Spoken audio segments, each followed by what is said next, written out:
Hello guys, welcome back to my YouTube channel. Myself Soni. और आज के इस वीडियो में हम अनारका फेमिनिज्म के बारे में पढ़ने वाले हैं। तो वीडियो को स्टार्ट करने से पहले मैं फ्रेंड्स आपसे एक रिक्वेस्ट करना चाहूँगी कि अगर आपको मेरा ये वीडियो हेल्पफुल लगे तो प्लीज़ एक लाइक शेयर सब्सक्राइब ज़रूर करें। तो चलिए वीडियो को स्टार्ट करते हैं।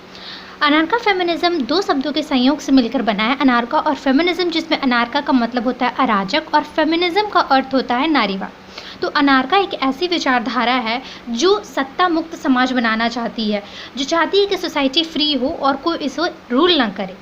और जो फेमिनिज्म की आइडियोलॉजी है उनका भी यही मानना होता है कि हमारे समाज में से पितृसत्ता ख़त्म हो और वुमेन्स को हर फील्ड में आज़ादी मिले, उन्हें कोई रूल या डोमिनेट ना करे। हमें पता है कि एक वुमेन को हर फील्ड पे डोमिनेट किया जाता है। उनके इवन उनके फैमिली में फर्स्ट उनके father then brother then husband किसी ना किसी रूल में फॉर्म में उन्हें रूल करते ही करते हैं। तो ऐसे समाज का अनारका फेमिनिज्म जो है विरोध करता है। और जब ये दोनों की आइडियोलॉजी मिल जाती है तो बनती है अनारका फेमिनिज्म। तो हम कह सकते हैं कि अनारका फेमिनिज्म एक ऐसी आइडियोलॉजी है जो किसी भी प्रकार के रूल को, शासन को और सत्ता का विरोध करेगी, चाहे वो एक कंट्री में हो रूल या फिर एक फीमेल के लाइफ में हो पाट्रियार्की के फॉर्म में।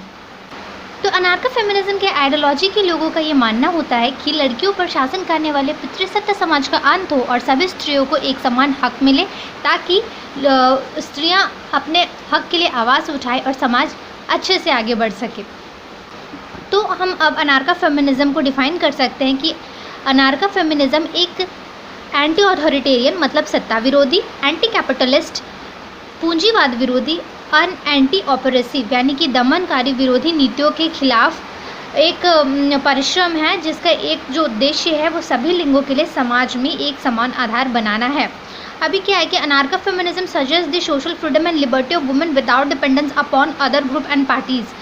अनारका फेमिनिज्म का ये मानना है कि जब हमें अपना हक को पाने के लिए किसी भी पॉलिटिकल पार्टीज़ या संगठन पर डिपेंड होने की ज़रूरत नहीं है, क्योंकि समाज को खुद पर रियलाइज़ होना चाहिए कि वुमेन्स को डोमिनेट करना, लोगों को बंद करना होगा और पार्टियों को ख़त्म करना है। तो अगर अब हमारी आइडियोलॉजी कोई एक पर्टिकुलर ग्रुप या पॉलिटिकल पार्टी रखेगी तो हम फिर किसी के अंडर आ जाएंगे। तो इसीलिए हमें किसी भी ग्रुप या पार्टी की ज़रूरत नहीं है हमारे आवाज़ को सामने रखने के लिए। Main it focuses on placing women's emancipation in the center of a struggle toward achieving the goal laid out by the anarchist theory। तो वुमेन्स की जो मुक्ति है, जो स्वतंत्रता है पाट्रियार्की से, वो मेन गोल होता है अनार्किस्ट फेमिनिस्ट का थ्योरी का। तो चलिए अब हम ओरिजिन ऑफ अनारका फेमिनिज्म के बारे में जानते हैं। तो अनारका फेमिनिज्म सबसे पहले 17वीं शताब्दी के स्टेट थ्योरी में सामने आया। स्टेट थ्योरी का मतलब होता है राज्य सिद्धांत। राज्य सिद्धांत ये कहती है कि किसी भी प्रकार के राज्य का खंडन होना चाहिए, क्योंकि एक राज्य को यहाँ पे स्टेट वर्ड का यूज़ हुआ है बट ये कंट्री के लिए भी अप्लाई होता है कि कोई भी राज्य या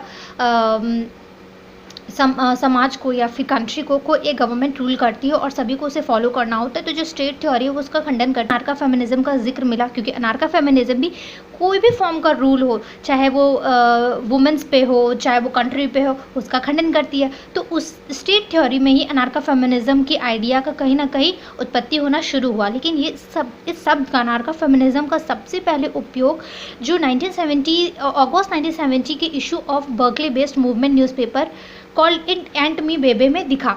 अभी इशू ऑफ बर्कले क्या है कि यूनिवर्सिटी ऑफ कैलिफोर्निया बर्कले में 1970 में जो है उस कॉलेज प्रबंधन की तरफ से जितने भी पॉलिटिकल एक्टिविटीज़ है उन पर बैन कर दिया गया था और उन्हें फ्रीडम ऑफ स्पीच नहीं थी। तो उसी के विरोध पे जब स्टूडेंट यूनियन अपना विरोध दर्ज कराने के लिए मूवमेंट चलाए, जिसे हम बर्कले मूवमेंट के नाम से भी जानते हैं, और उसी मूवमेंट पे फोकस्ड बेस्ड एक न्यूज़पेपर आया जिसको इट एंड मी बेबी कहते थे, और उसी में अनारका फेमिनिज्म का जो कंसेप्ट है उसको खुल के सामने रखा गया। आइए अब हम जानते हैं कि अनारका फेमिनिज्म की उत्पत्ति इंडिया में कैसे हुई। तो in India the origin of anarcha feminism can be traced in the feminist movement in 1970s and 1980s। तो अनारका फेमिनिज्म जो इंडिया में है उसका शुरुआत 1970s to 1980s के दशक में फेमिनिस्ट मूवमेंट से हुआ। उस समय इंडियन स्टेट से मतलब है इंडिया एज अ कंट्री। तो उस समय जो है जो हमारी कंट्री है उस समय एक टाइम आया 1980s पे जब बेसिक नीड्स जो है गवर्नमेंट हमारे पूरी नहीं कर पा रही थी पीपल्स के, तो जितने भी वर्कर्स थे, पीजेंट्स थे, मिडिल क्लास और वुमेन सरकार के खिलाफ विद्रोह करना स्टार्ट कर देते हैं।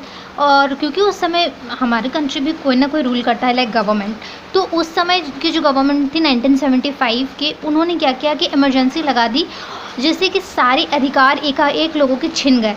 और तब जाके फेमिनिस्ट मूवमेंट भी हो रहा था, तब जाके इंडियन वुमेन्स को रियलाइज़ हुआ कि हर फील्ड में एक रूल चलता है जो ही गलत है, चाहे वो एक कंट्री लेवल पे हो और या फिर एक वुमेन की लाइफ में हो। तो उस समय इंडियन फेमिनिस्ट बिगेन क्वेश्चन कि necessarily challenges state, caste, class, community, household, family and marriage.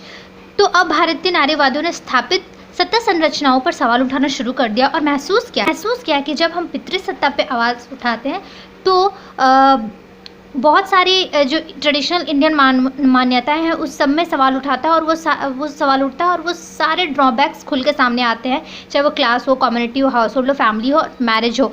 और उन्होंने ट्रेडिशनल फैमिली कंसेप्ट को भी अपोज किया। Traditional concept of family, education और जेंडर एक इंपॉर्टेंट एस्पेक्ट बन गया अनारका फेमिनिज्म का। The institution of marriage is also oppose. This Indian women challenging such power structure during that time indicates their touch with anarcha feminism। अब उन्होंने क्या किया कि मैरिज इंस्टीट्यूशन को भी अपोज करना स्टार्ट किया, बिकॉज मैरिज की जो वो मैरिज के इंस्टीट्यूशन में भी वुमेन्स को काफ़ी दबाया जाता है, आफ्टर मैरिज बहुत ही सप्रेस किया जाता है और उन्हें डोमिनेट हस्बैंड्स करते हैं। तो उन्होंने इंस्टीट्यूशन ऑफ मैरिज पे भी सवाल उठाना शुरू किया। तो 10 Indian women challenging such power structure during that time indicates their touch with anarcha feminism. तो इस प्रकार से उस समय के दौरान में ऐसी शक्ति संरचनाओं को चुनौती देने वाली भारतीय महिला अराजक नारीवाद के साथ उनके स्पर्श का संकेत देती है। और हमें पता लगता है कि कहीं ना कहीं अनारका फेमिनिज्म से इंडियन वुमेन काफ़ी कुछ अटैच्ड है और बहुत कुछ सिमिलर है उनके अनारका फेमिनिस्ट के भी थॉट और इंडियन वुमेन्स के थॉट। तो hence it can be concluded that anarcha feminism is a struggle against patriarchy as an inherent part of a struggle to abolish capitalism and a state as they believe that state itself is a patriarchal society। तो अब हम ये conclude कर सकते हैं कि अनारका नारीवाद पितृसत्ता के खिलाफ एक संघर्ष है जो पूंजीवाद और राज्य दोनों को ख़त्म करने के संघर्ष का अंतर्निहित हिस्सा है। उनका मानना है कि राज्य स्वयं एक पक्षपातपूर्ण संस्थान है। तो फ्रेंड्स, बताइए कैसा लगा आपको ये वीडियो। अगर आपको ये वीडियो अच्छा लगा हो तो प्लीज़ लाइक, शेयर, सब्सक्राइब ज़रूर करें। मिलेंगे नेक्स्ट टॉपिक के साथ, तब तक के लिए थैंक यू।